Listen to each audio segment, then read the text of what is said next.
I'm a leadership coach. I specify my work, my trainings in leadership. And we hear this term a lot, but we rarely see genuine examples of leadership. And one of the things that I work with my clients on our first, engagement is for them to go and identify what a leader is. And interestingly, I get a list of normally between 10 and 20 sort of attributes. There's empathy, there's courage, there's a sense of direction or a clear sense of direction.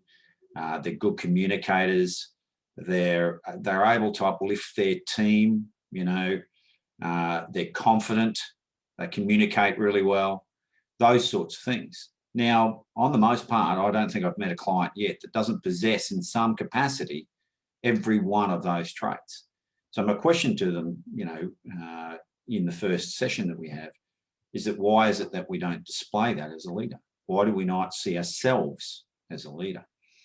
And I think what I've come to understand through the work that I've done is that most people have got this, distorted understanding of what leadership is.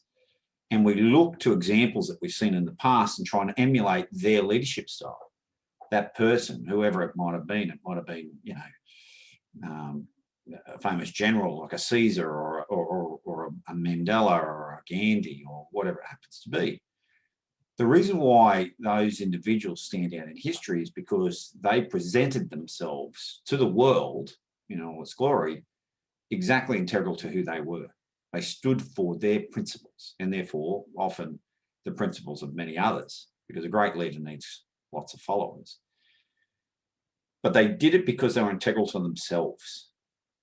So one of the things that prevents us from leadership is our vulnerabilities, our shame, in fact. Shame prevents me from showing, my vulnerability. And I can certainly attest to that in my own experience, getting to this point that I'm at now and doing this sort of work, is that for me, I had made a decision about myself, not necessarily a conscious decision about myself when I was a very young man, 7 or 8, and we call that the fundamental operating context, that I wasn't lovable, I wasn't valuable, and that I was a coward.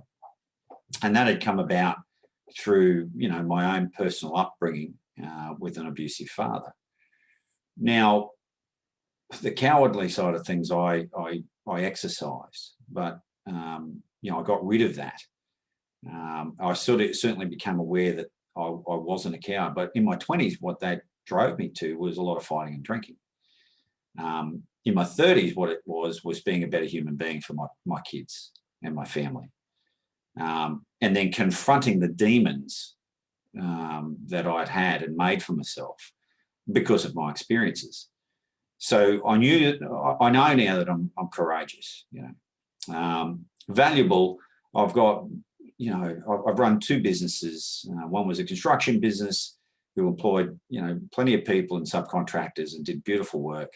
And I now have this consulting business, which I do this leadership work and form a lot of people's lives.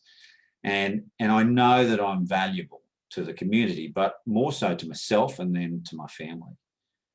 The part that I've struggled with most of my life is that I'm lovable. And it still crops up today, when I'm seriously challenged. Now, I've got a deep sense of self-worth, but when I am challenged by those particularly closest to me, family members, really close friends, it is always a lovable piece that I struggle with. And so as a consequence there, my challenge is to find more and more love for myself. And I've been working with clients on this recently, and they've been really struggling about that. And it's opened up the question for myself.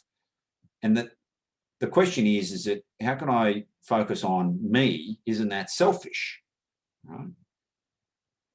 Well, here's the point. You are the center of your world, and this is your life, and your life is meant to be lived your way.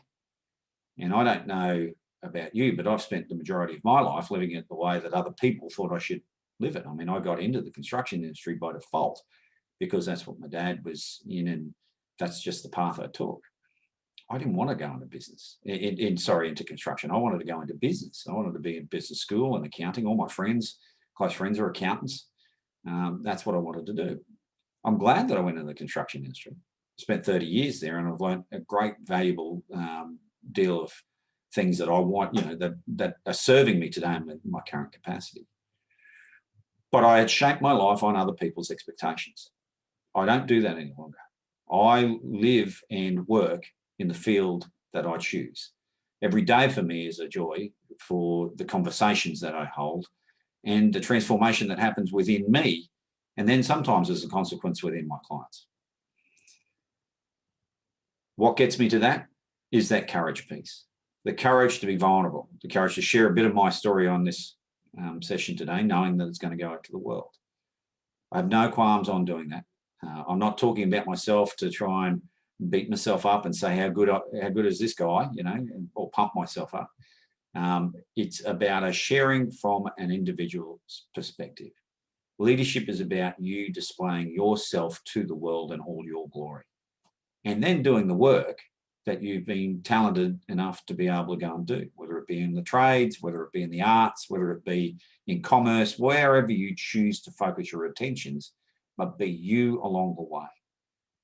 The thing that holds us back is, again, that courage piece. We're afraid of other people, making judgments on us or passing judgments or giving us poor comments. When you start to live who you are, that actually stops happening.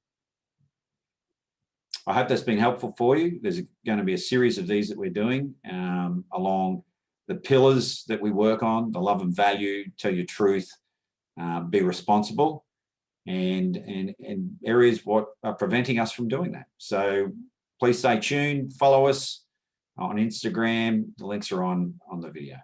Talk to you soon. Bye.